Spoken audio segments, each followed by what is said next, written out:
Hello, friends. This is Dave Hurwitz, executive editor at ClassicsToday.com, here with the last in our series of Nielsen fabulous concert programs. There are more coming, fear not.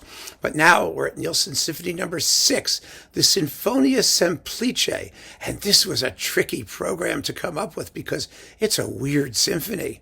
It's a strange symphony, but I have assembled a program of familiar and less familiar pieces, which I hope will really kind of attract an audience and also offset or show or display the symphony number 6, the strange symphony number 6, in very congenial surroundings.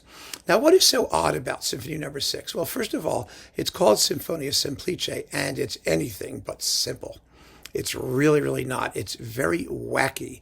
It's ironic. It's funny. It's grotesque. At one point, it's deeply tragic. It reveals what happens to Nielsen when he had angina, and there is a heart attack in the middle of the first movement. And trust me, folks, I've had a heart attack. I know what they sound like, and this is a heart attack. It is scary. Really scary. But the opening, just a couple taps on a glockenspiel, and then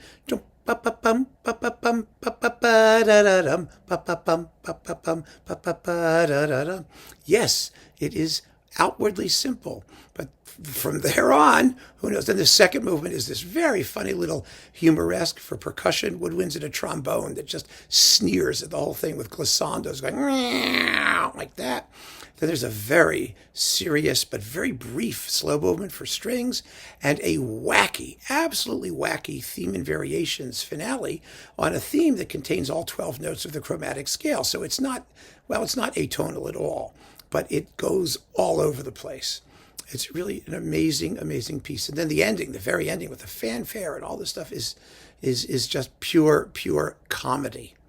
And the end is a surprise. It's a flatulent bassoon going like that.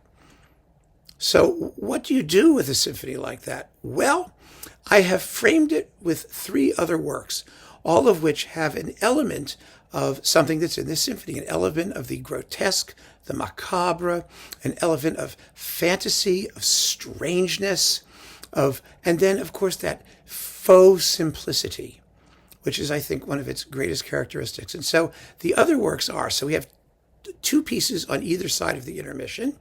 I like concerts with 4 pieces. I know the tradition is overture, concerto, intermission, big, long symphony. I would much rather try and balance out both halves of the program, especially if you can use that to create a more organic or cohesive program, which I think I've done here. Let me start at the beginning. Piece number 1, Saint-Saëns, the Danse macabre. Now, everybody loves the Danse macabre. It uses a xylophone. So does the Nielsen. It's got a xylophone. Really cool. And sort of for the same reason, for a bit of grotesquerie. So the Danse macabre is popular. Everybody loves it. People recognize it. It's a great concert opener. And after that, we do the Nielsen to end the first half of the concert. And I think that's exactly where it belongs, because it has that quirky ending, which you don't want to sort of go home with, but you don't really want to play anything after it immediately either. So it's a perfect end of first half piece after something that kind of gets you warmed up for it. So there you go. That's the first half. Now the second half is where things get kind of even more interesting, I think. We begin with the Dohnányi variations on a nursery tune. So get some hotshot pianist to come and play it, someone who may draw a crowd, and do this piece. It's a concerto-length piece. It's a big work. It's a 25-minute long extravaganza. But here's the point. It's the same faux semplice that we hear in the Nielsen, the same kind of humor. It has this enormous tragic introduction. It's just grotesquely tragic, exaggeratedly tragic. Then there's a bang, and you hear bum bum bum bum bum bum ba dum bum bum bum bum bum bum. One of the funniest openings anybody ever wrote.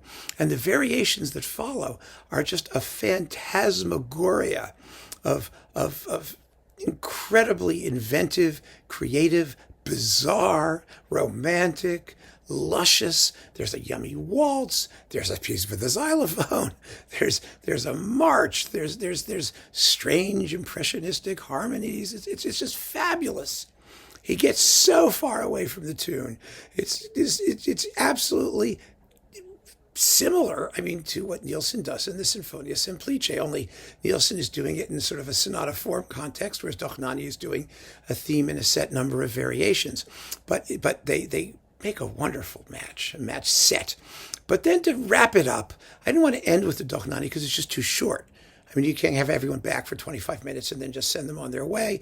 I know the pianist may be pissed that he or she does not get the final say, either before intermission or at the end of the concert. It doesn't matter, because we don't care what the soloist wants. They're getting paid to do a job, and they are supposed to do it. And it's going to get plenty of applause anyway. Everyone will be very happy. But for the very conclusion, I picked something a little bit different and unusual, the Suk Fantastic Scherzo, which is another piece. It's like the Danse macabre. It's a waltz. I mean, it's a scherzo. It's that kind of a thing. It's in 3. And it has that fantastical macabre element, which is marvelous. And the tune, oh my God, people don't know it. But once they hear it, da da dum, ya da da da da da da dum. I know it's terrible, isn't it?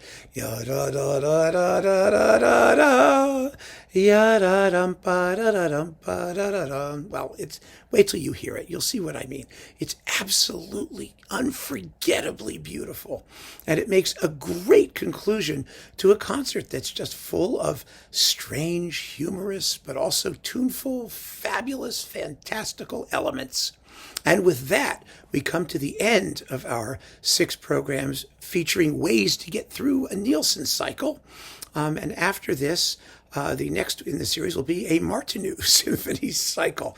I'm not making things easy for myself, but what the hell? We're having such a good time doing it, and it gives me an opportunity to talk about some very interesting and lesser-known works. Within the context of hopefully some really crowd-pleasing and self-containedly satisfying programs which you can enjoy at home. And who knows, maybe some conductor will be tempted someday to conduct, although probably not, because they don't want to give anybody else credit for anything anyway, and they're too busy doing whatever they do. You know what I mean.